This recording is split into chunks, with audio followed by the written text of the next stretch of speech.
The Vancouver Olympic Games have been over for almost 4 months now, and the final cost of welcoming the world to the province are still being added up. When the Games were being promoted, they were heralded as a good investment in BC's future. Communities such as the Comox Valley were also banking heavily on a profit from the Games. So, did it work? A News reporter Gord Kurbis talks tonight with a few organizations that say the benefits have far outweighed the costs. It was a huge party in which BC invited the world, and although most communities like Powell River and those on Vancouver Island didn't see much Olympic action, we were told we would still benefit from the Games. So did we? There's no doubt about it. We haven't done all the final numbers yet on what we've gained and garnered, but I can tell you that there's some tremendous legacies left over. Don Sharp is the Director of Business Services for Mount Washington Alpine Resort.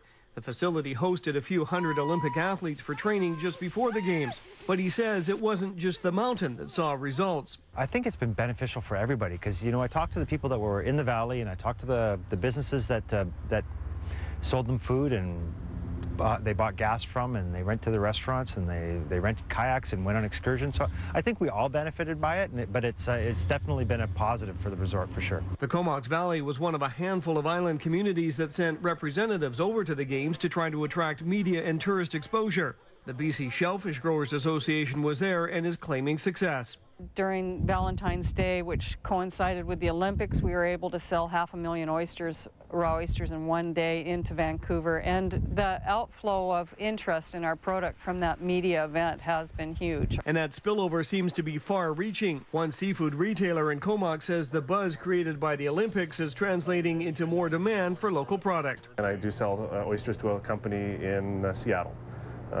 They then distribute that product anywhere in North America, and they would get a phone call from somebody in New York City. They have to have oysters right now that come from Vancouver. Doesn't really matter what they look like, what they cost.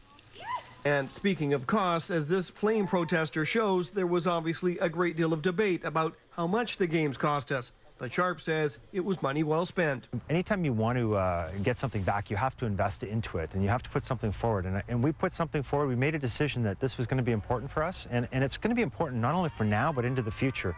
In the Comox Valley, Gord Kurbis, A News.